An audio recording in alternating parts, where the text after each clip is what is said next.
Guess not all of Vesemir's teachings have receded into oblivion. A Witcher can forget to eat, to drink, to breathe even.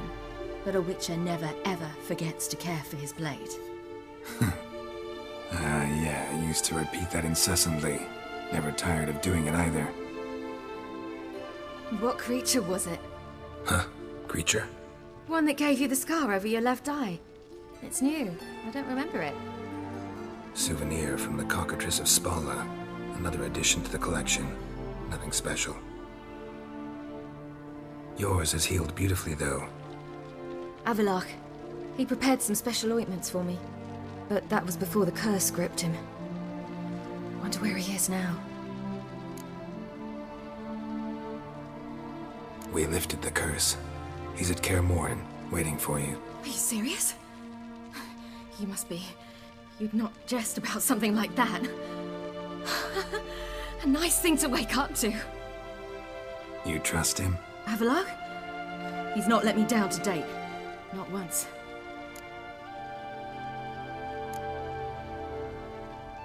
Why exactly is Avalok helping you?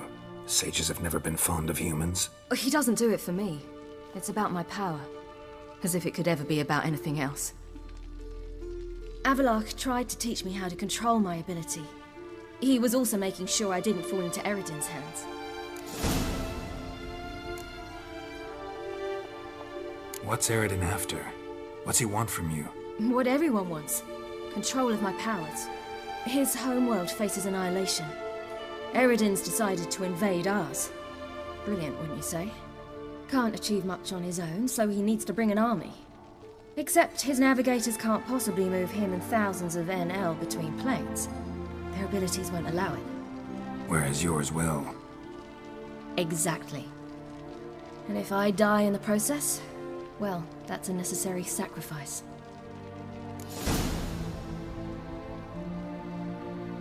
How'd you ever start traveling with Avalok? As soon as I'd left you and Yen on the Isle of Avalon, I found myself pursued. Eredin and his Red Riders were on my heels. I fled through many worlds, many times. They came very close to catching me once.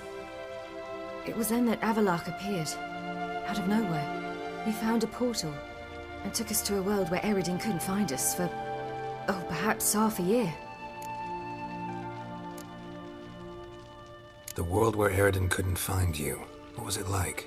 You wouldn't believe me if I told you. Try me. People there had metal in their heads. Waged war from a distance, using things similar to megascopes. And there were no horses. Everyone had their own flying ship instead. Ciri, stop fooling around. Told you wouldn't believe me. We should have stayed there. So why'd you return? I thought the hunt had lost my scent for good. I thought I was safe. Besides, I wanted to find you. You and Yennefer. You were looking for us. We were looking for you. Times I thought you were just a step away. Other times, felt like I was going around in circles. I'm not surprised. There were times I fled pell-mell headfirst and forward.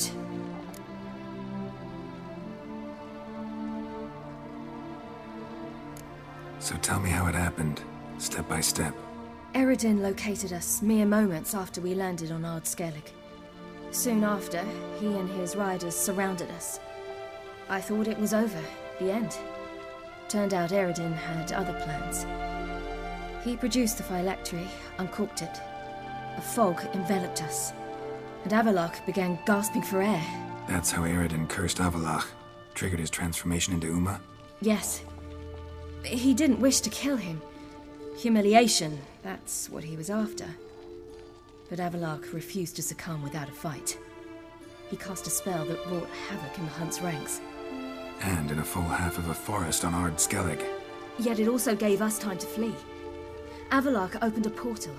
I leapt in. He was supposed to follow right behind me, but something went awry. Impaired by the curse, he failed to reach the portal in time. We had agreed that if anything went wrong and we were separated, we would meet at his hideout in Velen.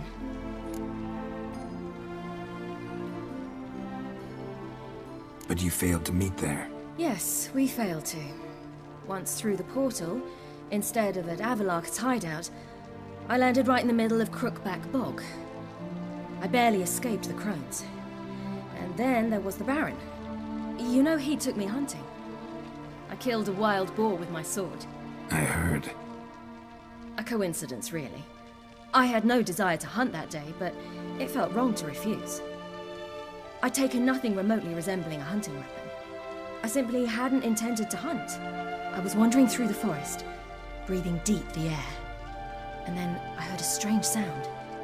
Unsettling. Boar attacked you? Mm-hmm. Big as a bison, and lumbering straight at me. And all I had was my sword. Had to manage. Did just fine, judging by how the Baron's men remember it. Simple soldiers, the whole lot. But we got along splendidly. A shame I had to leave. Flee. But I didn't want to bring the Wild Hunt down on them. Apart from which, I knew by then the curse was progressing. So instead of looking for Avalok, I decided to find you and Yen. So how'd you even meet a man like Whoreson Jr.? You and Yennefer were nowhere to be found, and I needed someone who could fix the phylactery.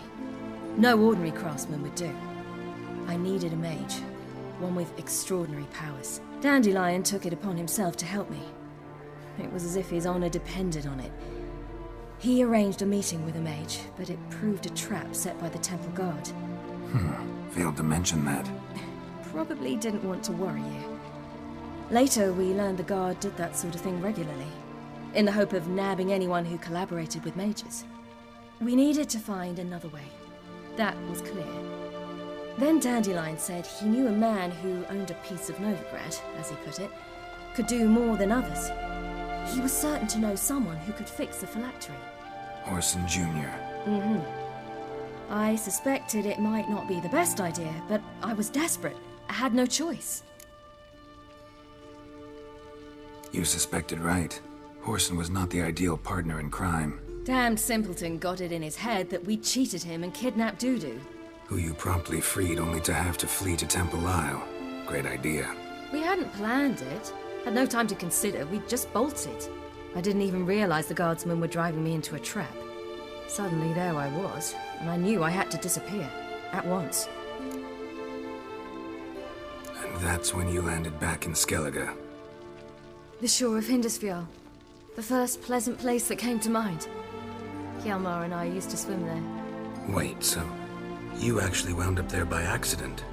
I thought you and Avalok had arranged something. No, he simply sensed me use my power. Just as Eredin can sense where I am, where I travel. In fact, Eredin arrived soon after I did. His riders in tow. Once again, things happened quickly. Lofoten, the Hunt's attack, my flight. And then, dreams. Just dreams.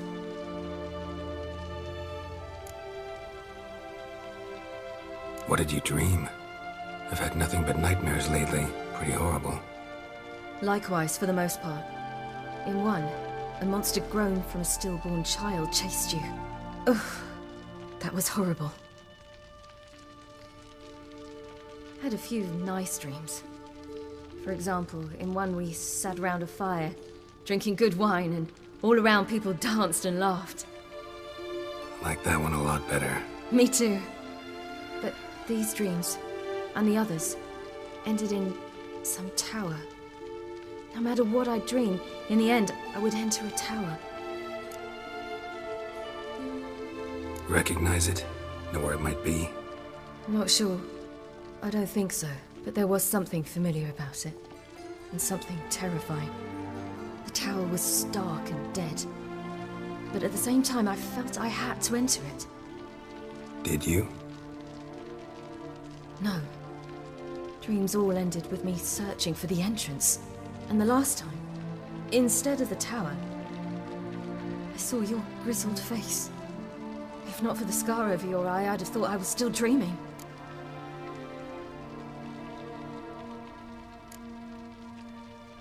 I was afraid you were dead.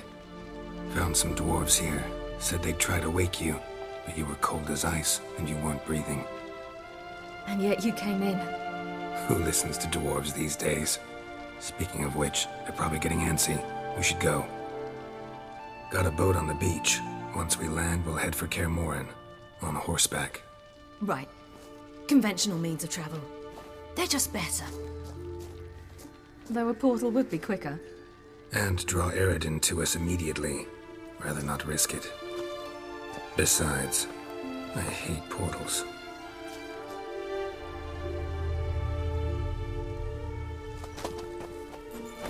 Damn.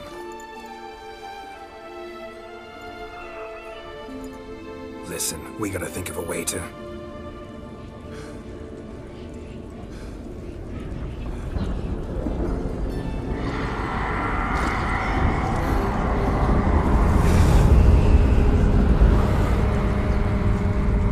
Get us out of here. They'll know where we've gone. They'll know how to find me. They already do. Ciri, take us home.